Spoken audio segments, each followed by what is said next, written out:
योगिराम सुरकुमार जय गुरुराय योगिराम सुरकुमार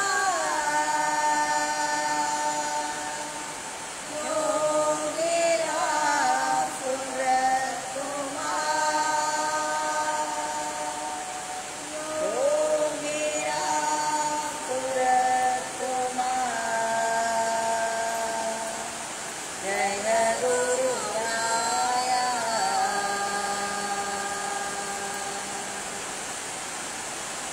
भगवान श्री योगिराम सुरकुमार की सर्वं योगिराम सुरकुमारार्पणमस्तु।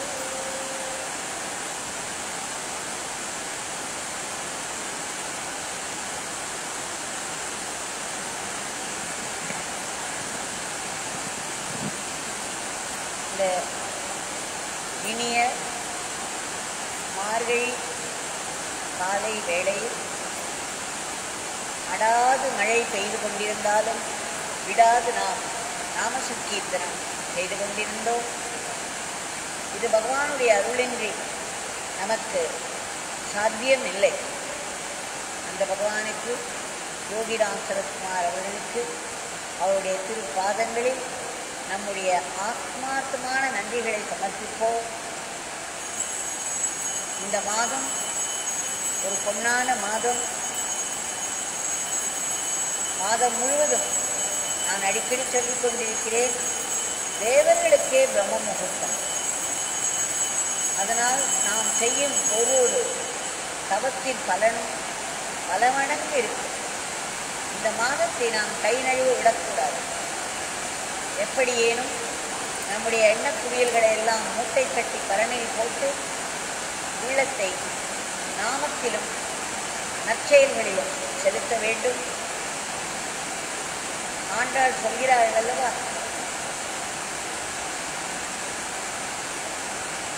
விடியற் காலையில் எழுப்போம், நீராடுவோம், தீக்குறளை சென்றோதும், செய்யாதன செய்யோம். விடியற் காலையில் எழுந்து கொஞ்சம் தண்ணீரை மேலே கொட்டிக்கொண்டு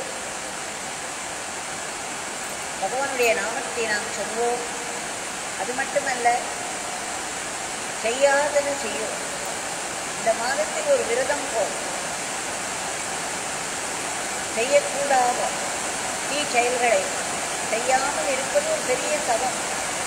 அந்த தவத்திற்கான தீர்மானத்தை நாம் எடுத்துக்கொண்டு அதை கடைபிடிக்க முயல வேண்டும். முயற்சி செய்வது நம்முடைய கடமை.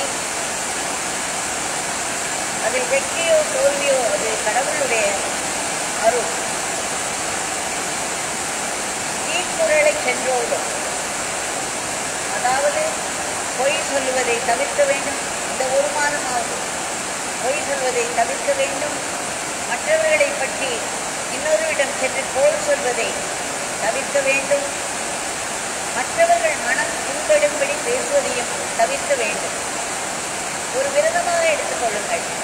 இன்றைக்கு நான் யார் மனதையும் புண்படுத்த மாட்டேன், எந்த ஒரு கடுமையான வார்த்தையும் என் வாயிலிருந்து வரக்கூடாது, யாரையும் நான் புண்படுத்தக்கூடாது.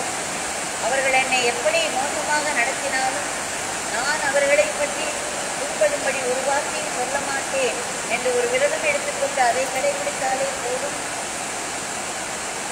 அதைவிட ஒரு சிறந்த தவம் இல்லை. நமக்கு பேசும் சக்தியை பகவான் கொடுத்திருக்கிறார். அந்த பேசும் சக்தியை எதற்காக? பகவானுடைய நாமத்தை பாடுவதற்காக, பகவானுடைய புகழை பேசுவதற்காக. மற்றவர்களை குறை கூறுவதற்கோ, போர் சொல்வதற்கோ, தீக்குறளை ஓடுவதற்கோ அல்ல. இதை இந்த ஒரு மாதமாவது நாம் கடைபிடிக்க முயல வேண்டும். அத்துடன் தினம் ஒரு லீலை, தினம் ஒரு லீலை, தினம் தினம் நிமிடத்துக்கு நிமிடம் பகவான் பல லீலைகளை அரங்கேற்றிக் கொண்டே இருக்கிறார் உலக மேடையில். தினம் தினம் ஒரு லீலையாவது பாராயணம் செய்ய வேண்டும். நாம் படித்ததை மற்றவருக்கு எடுத்துச் சொல்ல வேண்டும். இந்த ஒரு விரதத்தையும் நாம் மேற்கொள்வோம். பகவானுடைய நாம சங்கீர்த்தனம், தினம் தினம் ஒரு லீலை நாம் பாராயணம் செய்ய வேண்டும். யாரோ ஒருவருக்கு எடுத்துச் சொல்ல வேண்டும். இதை ஒரு விரதமாக நாம் கடைபிடித்து வருவோம். இன்றைக்கு ஒரு லீலையை பார்ப்போம்.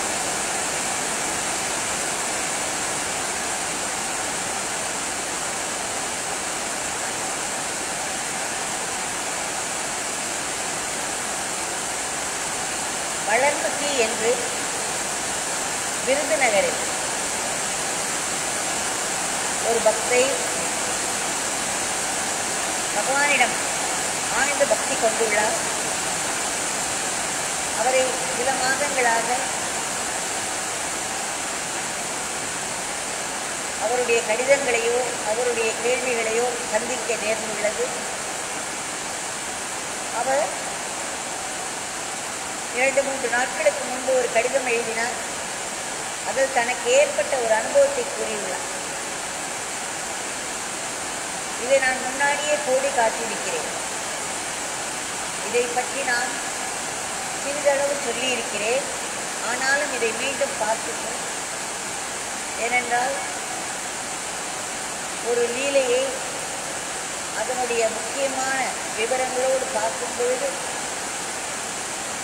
ஒரு உணர்ச்சி வசமாக அதை பார்க்கும் பொழுது, அந்த இடத்தில் நாம் இருந்து அந்த பகவானுடைய அருளையும் அனுபவிக்கிறோம். இதையே நமக்கு ஒரு சாதனையாகவும் பகவான் சொல்லியிருக்கிறார்கள். இது மிகவும் அதிசயமான ஒன்று. 2015ஆம் வருடம் வளர்மதி அவர்கள் சொல்கிறார்கள், அவருடைய குடும்பத்தில் பல பிரச்சனைகள், பல சிக்கல்கள் இருந்தனவாம். அவருடைய மூத்த அண்ணன் அந்த குடும்பத்தின் கஷ்டங்களில் எல்லாம் தோள் கொடுத்தவர், குடும்பத்திற்கு ஒரு தூணாய் நின்றவர், தோள் கொடுத்தவர். ஆனால் சூழ்நிலை காரணமாய், விதிவசத்தால், துரதிருஷ்டவசமாய் அண்ணன் குடும்பத்தோடு பேச்சுவார்த்தை இல்லாமல் போகின்றதாம். ஏனென்றால் பல கோர்ட் கேஸ்கள் இவர்களின் மேல் இடப்பட்டு இவர்கள் அதை சந்திக்க மிகவும் கஷ்டமான நிலைமையில் இருந்தார்கள். மேலும் மேலும் கோர்ட் கேஸ்கள் என்று இவர்கள் மேல் போடுவதை இவர்களால் தாங்கிக் கொள்ள முடியவில்லை. இவர்களுடைய குடும்பம் அலைக்கழிக்கப்பட்டது. அதனால் இவர் கணவரும் மனம் வெறுத்து இனி அண்ணார் வீட்டில் துக்கமோ சுக்கமோ நாம் கலந்து கொள்ளக்கூடாது. நமக்கு துக்கமானாலும் சுகமானாலும் சரி, அவர்கள் வீட்டில் சுகமானாலும் துக்கமானாலும் சரி, நாம் கலந்து கொள்ளக்கூடாது என்று உறுதியோடு விலகிவிட்டார்கள். இந்த மாதிரி சூழ்நிலைகள் விதிவசத்தால் ஏற்படுகின்றன. இதை சமாளிப்பதற்கு நமக்கு ஒரு பக்குவம் வேண்டும். அதற்கு நாம் இறைவனை சார்ந்து வாழ வேண்டும். அது முடியவில்லை என்றால் நாம் இப்படித்தான் அலைக்கழிக்கப்படுவோம். ஆனாலும் இவர் பகவானுடைய நாமத்தை சொல்லிக் கொண்டுதான் இருந்தார். அவரால் முடிந்த அளவுக்கு பக்தியோடு இருந்தார்.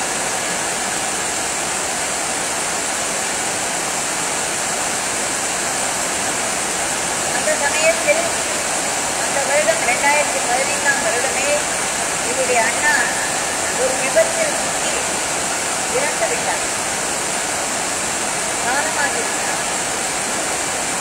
இந்த விஷயம் அவருக்கு அன்று இரவு காலம் கடந்துதான் தெரிந்ததாம். இவருடைய மனம் அலறியது, கதறியது. அழுகையை கட்டுப்படுத்திக் கொண்டார். கணவருக்காக காத்திருந்தார். அவர் கணவர் அன்றைக்கு ஒரு காரையே பிடித்துக் கொண்டு வந்துவிட்டார்.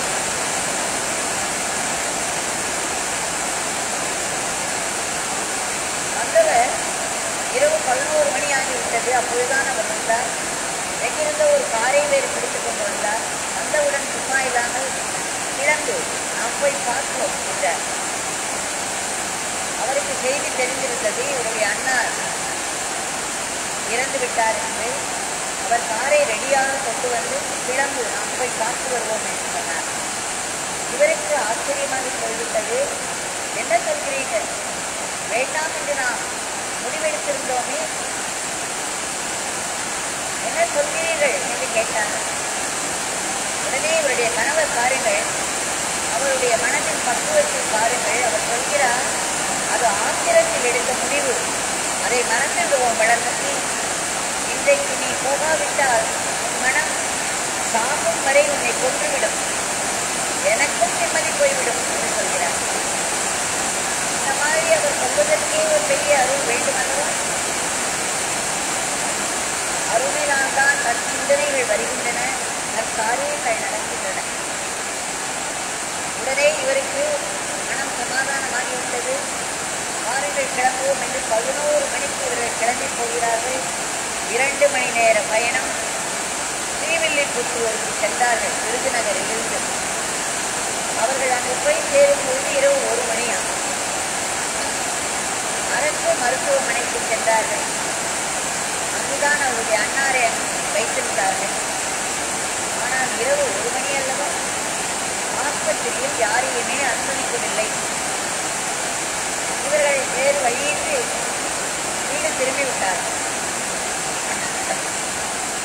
திரிகாலை 5 மணிக்கு புறப்பட்டு திரும்பவும் 7 மணிக்கு அரசு மருத்துவமனை சென்று அடைந்தார்கள். அங்கு ஒரே கூட்டம். இவருடைய கணவர் காரை நிறுத்துவதற்காக சென்று விட்டார். இவர் தனியே நின்று கொண்டு அழுதபடியே இருந்தார். ஏங்கி ஏங்கி அழுதார்.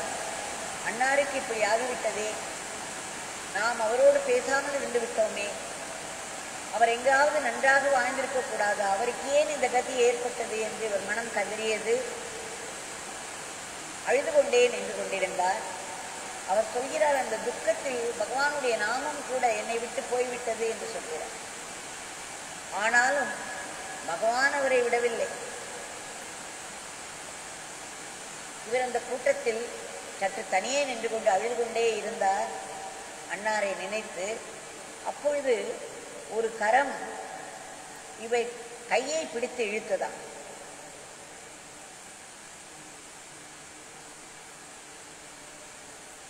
நீ உன் அண்ணனை பார்க்க வேண்டாமா, பார்க்க விரும்புகிறாயா என்று கேட்டாரா. அந்த கைக்கு உரியவர் ஒரு முதியவர் வந்திருந்தார். பச்சை கலரில் சட்டை போட்டுக் கொண்டிருந்தார். கலைந்த தலையாக இருந்தது. இவருடைய மனநிலையில் அவரை அவர் நன்றாக கவனிக்கவே இல்லை. அவர் எப்படி இருந்தார் என்று கூட சரியாக பார்க்கவில்லை என்கிறார். அவரானால் இவருடைய கையை பிடித்து, உன் அண்ணனை நீ பார்க்க வேண்டாமா என்று கேட்கிறார். ஆமாம் ஐயா என்று அழுது கொண்டே இவர் சொன்னார். உடனே அந்த முதியவர் சொன்னார், சரி என்னோடு வா என்று உத்தரவிட்டார் போல் கூட்டிச் சென்றார் அந்த பெரியவர். இவர் சொல்கிறார், வளர்மதி, எனக்கு சுய நினைவின்றி அவர் பின்னால் போகிறேன். முன்பின் தெரியாத ஒருவர், அவருக்கு எப்படி தெரிந்தது இவர் என்னுடைய அன்னார் என்று? இந்த அன்னாரை நான் பார்க்க வேண்டும் என்று அவருக்கு எப்படி தெரிந்தது? அது மட்டுமல்ல, என் கையை பிடித்து அழைத்து செல்கிறார். யாரோ முன்பின் தெரியாதவர் பின்னாடி நான் போகிறேன் என்றால் எனக்கு சுயநினைவின்றி வேறு என்ன இருந்திருக்க முடியும்? அந்த மாதிரி ஏதோ ஒரு நிலை என் மனதிற்கு, சுயநினைவின்றி அவர் பின்னாலேயே போகிறேன். பின்னால் அவர்கள் அந்த அரச மரத்தினில் ஒரு கட்டிடம் கட்டி கொண்டிருந்தார்கள் போலும். அந்த இடத்தில் ஒரு 1.5 அடிக்கு ஒரு குறுகலான சந்து மாதிரி இருந்தது. அதில் இவர் என்னை கூட்டிச் சென்றார். இறந்தவர்களை வைத்திருக்கும் அந்த அறை இருக்கிறதல்லவா, மார்ச்சுவரி என்று சொல்வார்கள், அது அரசு மருத்துவமனைக்கு பின்புறம் இருந்தது. இவருக்கு அதெல்லாம் ஒன்றுமே தெரியாது.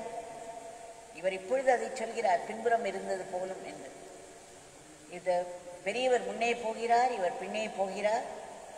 அந்த அறையின் முன்னே போய் நின்றார்கள். இது அந்த அறை என்று கூட இவருக்கு தெரியவில்லை. இவர் அங்கே நின்று கொண்டிருந்தார். அந்த பக்கம் அந்த கதவு பூட்டி கிடந்தது வெளியே. உடனே அந்த பெரியவர் வளர்மதியை அறையின் பின்புறம் அழைத்துச் சென்றார். யாருமே இல்லை சுற்றியவர், யாருமே இவர்களை பார்க்கவும் இல்லை. இவருக்கோ சுயநினைவில்லாமல் அவர் சொல்வதே இல்லாமல் இவர் கேட்டுக்கொண்டே போகிறார். இவரை பின்புறம் அழைத்துச் சென்றார். அங்கே 2 ஜன்னல்கள் இருந்தன. அந்த 2 ஜன்னல்களும் கம்பிகள் இருந்தன. ஆனால் உள்புறம் பூட்டி இருந்தது. அந்த ஜன்னல் வழியாக உள்ளே எதுவும் பார்க்க முடியாது. அப்பொழுது அந்த பெரிய அதற்கு கீழே, அந்த ஜன்னலுக்கு கீழே ஒரே புதராகவும் இருந்ததாம். செடி கொடிகள் காடாக வளர்ந்து கிடந்துதான். அப்பொழுது அந்த பெரியவர் சொன்னார், அம்மா, இந்த ஜன்னல் வழியாக நீ உள்ளே பார்க்க முடியாது. இங்குதான் உன்னுடைய அன்னார் இருக்கிறார். ஆனால் நீ இதில் ஏறி உன்னுடைய காலை வைத்து ஏறு என்று சொன்னார். இவருடனே அந்த புதரை தாண்டி அந்த ஜன்னலில் கையை பிடித்து காலை வைத்து ஏறுகிறார்.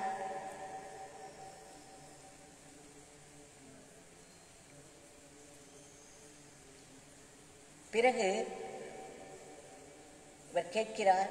அதற்கு மேலே அந்த வெண்டிலேட்டர் இருந்ததாம், சற்று உயரே இருந்ததாம். உடனே அவர் சொல்கிறார், அந்த ஜன்னலிலேயே 2 பாதியாக இருக்கும் அல்லவா, கம்பிகள் இருக்கும். நடுவே ஒரு குறுகலான ஒரு இரும்பு கம்பி ராடு இருக்கும். அதன் மேல் காலை வைத்து மீண்டும் ஏறு என்று சொல்கிறார். இவர் அப்படியே எங்கேயோ ஒரு பிடியை கொடுத்து ஏறுகிறார். அப்பொழுது அந்த வெண்டிலேட்டர் வருகிறது. அந்த வெண்டிலேட்டர் திறந்தபடி இருக்கிறது. இந்த பெரியவர் சொல்கிறார், அம்மா, அதன் வழியாக பார், உன்னுடைய அண்ணார் தெரிகிறாரா என்று பார். இவர் பார்த்தால் இவருடைய அண்ணனுடைய முகம் நன்றாக தெரிகிறது, காய்ந்து போன இரத்தக்கரையோடு. இவர் அவரை கண்டுவிட்டார். இதை முகமொழி என்று சொல்வார்கள். அதை ஒரு பாக்கியமாக நினைப்பவர்களும் உண்டு.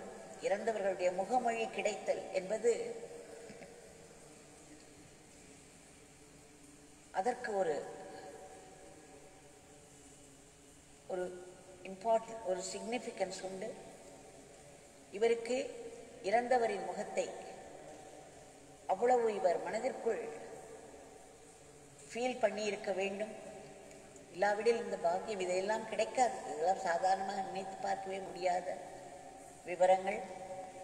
இவர் அந்த வெண்டிலேட்டர் வழியாக பார்க்கிறார். இவருடைய அன்னாருடைய முகம் நன்கு தெரிகிறது. அதை பார்த்து மறுபடியும் கதறுகிறார், ஐயோ என்று கதறுகிறார். பிறகு அந்த சமயங்களில் எல்லாம் இவர் சொல்கிறார், நாமத்தை நான் மறந்தே விட்டேன். ஏதோ சுயநினைவின்றி எல்லாம் நடப்பது போல் எனக்கு தோன்றியது. பிறகு உடனே அந்த பெரியவர் இறங்கிவிடு என்றார். வா என்று அவரை வேறு பக்கமாக கூட்டிக் கொண்டு சென்றார். ஒரு இடத்தில் கொண்டு போய் விட்டார். அங்கு பார்த்தால் அவருடைய உறவினர்கள் அத்தனை பேரும் அங்கே கூடியிருக்கிறார்கள். யாருமே அசையவில்லை. யாருக்கும் பின்னால் போய் அவருடைய அன்னாரை பார்க்க வேண்டும் என்ற எண்ணம் இருந்ததோ இல்லையோ, எதுவும் கிடைக்கவில்லை. ஆனால் இவர் பார்த்து விட்டு வந்துவிட்டார். இவருடைய பாசம் அத்தனை ஆழத்தோடும் உண்மையாகவும் இருந்திருக்க வேண்டும். இல்லையென்றால் இதெல்லாம் நடக்காது. அந்த கூட்டத்தோடு இவர் வந்து சேர்ந்து கொண்டார். சற்று தள்ளி நின்றார். அந்த உறவினர்கள் எல்லாம் கூட இவருக்கு கண்ணுக்கு தெரியவில்லை. அருகே இருந்த அந்த பெரியவருடைய பக்கத்தில் நின்று கொண்டு அவரிடம் சொல்லி சொல்லி அழுது கொண்டே இருந்தாராம். அப்பொழுது அவருடைய கணவர் வந்து சேர்ந்தார்.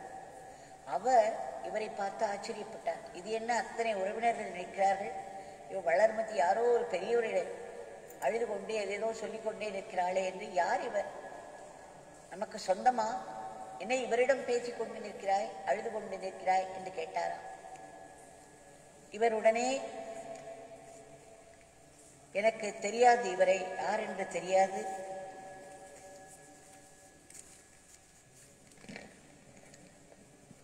என்று சொல்லி இவர் எனக்கு மிகவும் ஆறுதல் சொல்கிறார். என்னை அழைத்து கொண்டு போய் அன்னாரை எனக்கு காண்பித்தார் என்று இவர் சொன்னார். அங்கு அவரோடு இவருடைய அண்ணனுடைய உடலை எடுத்து வந்து போஸ்ட்மார்ட்டம் செய்யும் வரையிலும் அவர் அங்கேதான் நின்று கொண்டிருந்தார். இந்த பெரியவர் அவருக்கு ஆறுதல் சொல்லிக் கொண்டிருந்தார். அவையெல்லாம் முடிந்து அந்த இறுதி நிகழ்ச்சிகள் இருக்கும் அல்லவா, உடலை வாங்கி கொண்டு வருவதில். அப்பொழுது இவருடைய அழுகை பேச்சையெல்லாம் நிறுத்திவிட்டு அதில் கவனத்தை செலுத்திவிட்டார். ஆனால் இவரை காணவில்லை. இவரோடு இருந்த பெரியவர் காணவில்லை. இவரை பற்றி அவர் கம்ப்ளீட்டாக மறந்து விட்டார். அதன் பிறகு இவர்கள் விருதுநகர் வீடு திரும்பி விட்டார்கள். இவர் தன்னுடைய பூஜை அறையில் சென்று பகவானின் முன்பு உட்கார்ந்து கொண்டு, சுவாமி, ஏன் என்னை இப்படி செய்துவிட்டீர்கள்? நீங்கள் என்னுடைய மனதிற்கு மிகவும் துக்கமாக இருக்கிறது. இப்படி என்னை தவிக்க விட்டு விட்டீர்களே, நீங்கள் எனக்கு துணை இருக்க வேண்டாமா என்றெல்லாம் நொந்து கொள்கிறார். இவர் நொந்து கொண்டிருக்கும் பொழுதே மனதில் மின்னலென ஏதோ பளிச்சிடுகிறது. இவருக்கு அந்த பெரியவரின் முகம், பெரியவருடைய ஞாபகம் வருகிறது. உடனே நினைத்து பார்க்கிறார், இது எப்படி நடந்தது? யார் அவர்? முன்பின் தெரியாத ஒருவர் என்னை கூப்பிட்டால் அவர் பின்னால் போக முடியுமா? அவர் எங்கோ ஒரு இடத்திற்கு அழைத்து செல்கிறார், அவர் பின்னால் போக முடியுமா? அவருக்கு எப்படி தெரியும் நான் அன்னாரை பார்க்க வேண்டும் என்று? அதன் பிறகும் நடந்ததெல்லாம் நினைத்து பார்த்தால் நம்பவே முடியாதவையாக இருக்கிறது. அந்த அறைக்கு பின்புறம் அழைத்து சென்று அந்த புதர்கள் இடையே கால் வைத்து அந்த ஜன்னலில் ஏற வைத்து மறுபடியும் அதற்கு மேலே ஏற வைத்து அந்த வெண்டிலேட்டர் வழியாக, பார், உன் அண்ணா தெரிகிறார் என்று சொல்லு. யார் இவர்? எல்லா விவரங்களையும் முன்கூட்டியே தெரிந்தவர் போல், இவருடைய மனத்தை நன்கு அறிந்தவர் போல் அழைத்து சென்று இது முழுமையாக அவருக்கு அந்த ஒரு மன சமாதானத்தை கொடுத்தது பகவானன்றி வேறு யாராக இருக்க முடியும்? அது இப்பொழுதுதான் அவருக்கு தோன்றுகிறது. அடடா, நாம் வாய்ப்பை தவறவிட்டு விட்டோமே, வந்தது பகவான் அல்லவா? அவருடைய பச்சை நிற சட்டை இவருக்கு கண்முன் வந்தது, கலைந்த தலை. ஆனால் முகத்தை மிகவும் கவனமாக அவர் பார்க்கவில்லை. ஏனென்றால் தன்னுடைய பரிதாபத்திலேயே மூழ்கி வந்தார். இப்பொழுது நடித்துக் கொள்கிறார், பகவான், நான் எப்படி இப்படி அநியாயமாக உங்களை சொல்கிறேன்? நான் உங்களை மறந்த நிலையில் இருக்கும் பொழுது, உங்களுடைய நாமத்தை கூட நான் மறந்து என்னுடைய கைவிரக்கம் என்று சொல்வார்கள் என்று நினைக்கிறேன். அந்த மாதிரி என்னுடைய செல்ஃப் பிட்டியில் நான் மூழ்கியிருந்த பொழுது அங்கு வந்து என்னை நடத்தி சென்று எனக்கு அவருடைய முகத்தை காண வைத்து அழைத்து வந்தது நீங்கள்தான் என்று எப்படி எனக்கு தெரியாமல் போய்விட்டது? உங்கள் நாமத்தை நான் மறந்து விட்டேனே. அப்பொழுது கூட நீங்கள் என்னை மறக்காமல் என்னை உரிய இடத்திற்கு அழைத்து சென்றீர்களே, உங்களை போய் நான் நொந்து கொள்ளலாமா என்று மறுபடியும் தவித்து போனார். இவையெல்லாம் எப்படி ஆச்சரியத்துக்கு உரிய ஒரு அற்புதம் அல்லவா இது? நமக்கு உரிய நேரத்தில் நம்மோடு கூட பிறந்தவர்களோ நமக்கு நெருக்கமானவர்களோ கூட வந்து உதவி செய்வார்கள் என்று உறுதி கிடையாது. தெய்வம் ஒன்றுதான் நம்மை கைவிடாமல் நமக்கு வழிகாட்டுதலையும் காரியத்தை நடத்தி கொடுத்தலையும் செய்யும். அந்த தெய்வத்தை நாம் சில நேரங்களிலாவது முழுமையாக நம்பி அவருடைய நாமத்தை சொன்னோமானால் அவர் நாமத்தை மறக்கும் நேரத்தில் கூட அது நமக்கு உடனிருந்து துணை செய்யும். ஏனென்றால் பகவானிடம் நாம் ஒரு முறை வந்துவிட்டால் அவருக்கு சொந்தமாகி விடுகிறோம் அல்லவா? நம்முடைய அன்பை விட பல மடங்கு அவருடைய அன்பு மேலானது, ஆழமானது. அந்த அன்புக்காக ஏங்கித்தான் நாம் அன்பு பக்தி என்று ஏதோ பெயருக்கு செய்து கொண்டிருக்கிறோம். அதில் ஆழம் இருக்காது. ஏதாவது ஒன்று நமக்கு சாதகம் இல்லாமல் போய்விட்டால் கூட நாம் உடனே பெரிதாக நொந்து கொண்டு விடுவோம் அவரை. பகவானே இதை அடிக்கடி என்னிடம் சொல்லிக் கொண்டிருப்பார். இந்த பிச்சைக்காரனால் அவர்களுக்கு நடப்பதெல்லாம் நன்மைதான். ஆனால் ஏதோ ஒன்றை பொறுக்கி எடுத்து இந்த பிச்சைக்காரனை நொந்து கொள்கிறார்கள், திட்டுகிறார்கள்.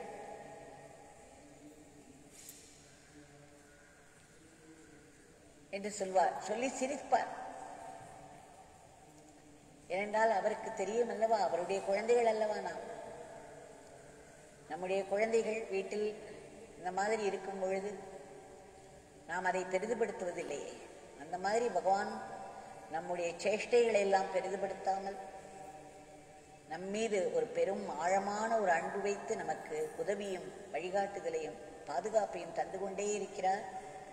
நம்முடைய இஷ்டங்களை, நியாயமான விருப்பங்களை எல்லாம் பூர்த்தி செய்து கொண்டிருக்கிறார். அந்த பகவான் ஏதோ நம்மிடையே இருக்கிறார். அவரிடம் இன்றைய பிரார்த்தனையை நாம் சமர்ப்பித்துக் கொள்வோம். பகவான்,